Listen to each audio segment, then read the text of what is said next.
Bonjour, bienvenue, merci pour ce formidable accueil.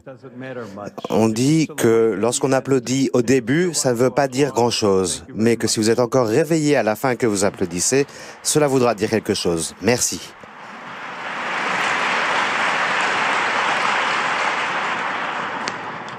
Fratelli e sorelle, Frères et sœurs, je vous souhaite la bienvenue représentant des médias du monde entier. Je vous remercie pour le travail que vous avez fait et que vous continuez à faire en ces temps pour l'Église, un temps qui est pour l'Église en particulier un temps de grâce. Dans le Sermon sur la montagne, Jésus a proclamé « Bienheureux les artisans de paix ». Il s'agit d'une béatitude qui nous met tous au défi et qui vous regarde de près, appelant chacun à s'engager dans une communication qui ne recherche pas le consensus à tous les prix, qui ne se revêt pas de paroles agressives, qui ne cultive pas un esprit de compétition et ne sépare pas la recherche de la vérité de l'amour avec lequel nous devons humblement chercher la vérité. La paix commence par chacun d'entre nous, par la manière que nous avons de regarder les autres, comment est-ce que nous écoutons les autres et comment nous parlons des autres. En ce sens, la manière de laquelle nous communiquons est d'une importance fondamentale. Nous devons dire non à la guerre des mots et des images. Nous devons rejeter le paradigme de la guerre. Permettez-moi donc de répéter aujourd'hui la solidarité de l'Église avec les journalistes emprisonnés pour avoir recherché et avoir rapporté la vérité.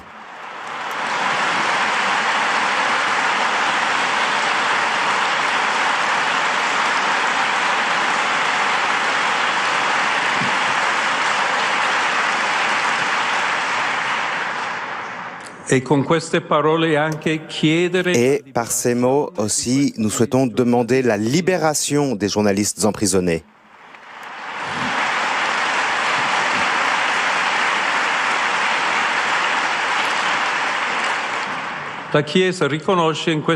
L'Église reconnaît en ces témoins, et je pense à ceux qui racontent la guerre même au prix de leur vie.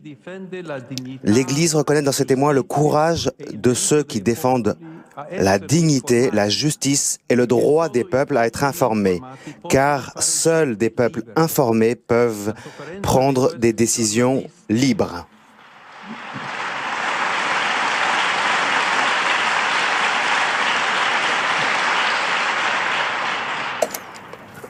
La souffrance de ces journalistes emprisonnés interpelle la conscience des nations et de la communauté internationale, appelant nous tous à cultiver le bien précieux de la liberté d'expression et de la presse. Merci, chers amis, pour votre service à la vérité.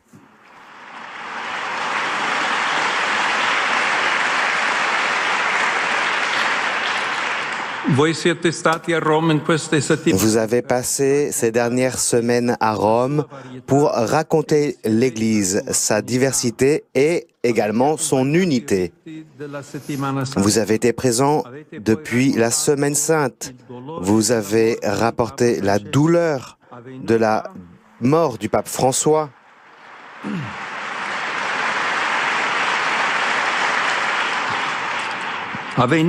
Survenu, pourtant, dans la lumière de Pâques. Cette foi pascale nous a fait entrer dans l'esprit du conclave qui vous a mené à travailler pendant de longs jours fastidieux. Et même au cours de cette occasion, vous avez pu raconter la beauté de l'amour du Christ qui nous réunit tous et qui fait de nous un seul peuple mené par le bon pasteur.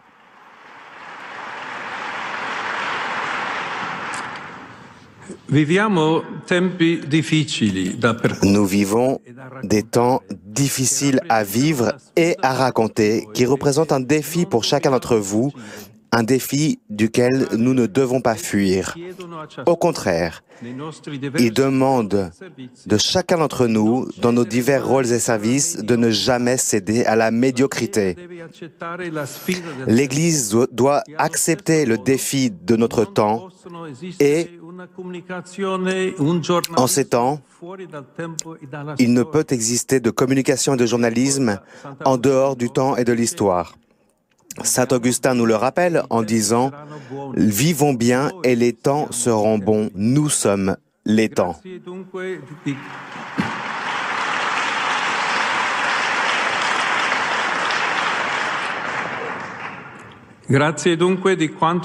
Et donc, merci pour tout ce que vous avez fait pour fuir les stéréotypes et les lieux communs à travers lesquels nous voyons souvent raconter la vie chrétienne et la vie même de l'Église.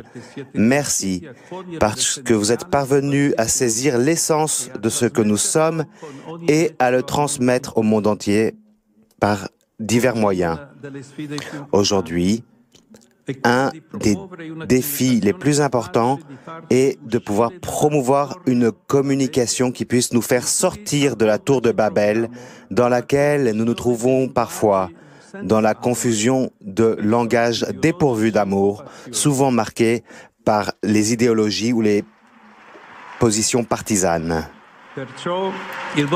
Et donc, votre service, par les mots que vous utilisez, par le style que vous adoptez, est important. Comme vous le savez, la communication n'est pas que la transmission d'informations, mais c'est également la création d'une culture, d'environnements humains et numériques qui deviennent des espaces de dialogue et de discussion. Et en voyant comment la technologie évolue, cette mission devient de plus en plus nécessaire. Je pense en particulier à l'intelligence artificielle avec son immense potentiel, mais qui requiert de la responsabilité et du discernement pour s'assurer que ce soit un outil pour le bien de tous, qui puisse bénéficier à l'humanité entière. Cette responsabilité concerne tous, en accord avec l'âge et le rôle social de chacun. Chers amis, avec le temps, nous allons apprendre à mieux nous connaître. Nous avons expérimenté, nous pouvons le dire ensemble, des journées vraiment particulières.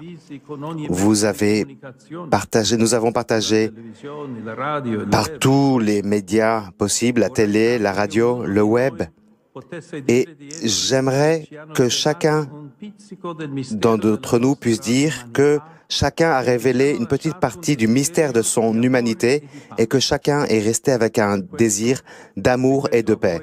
Pour cela, je vous répète aujourd'hui l'invitation du pape François lors de son dernier message au sujet de la journée mondiale des communications sociales.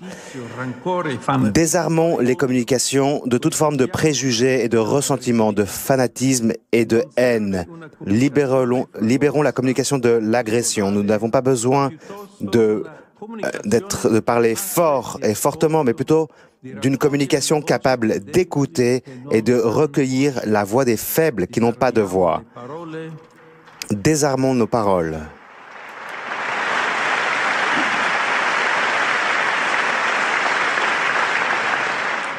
Disarmiamo le parole e contribuiremo a disarmare la terra. Désarmons nos paroles et nous contribuerons à désarmer la terre.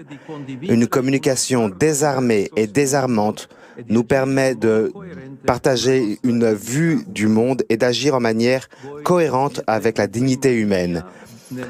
Vous êtes en première ligne pour raconter les conflits et les aspirations pour la paix, les situations d'injustice et de pauvreté et le labeur silencieux de tant de personnes pour un monde meilleur.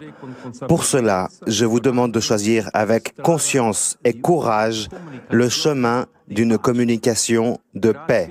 Merci à vous tous et que Dieu vous bénisse.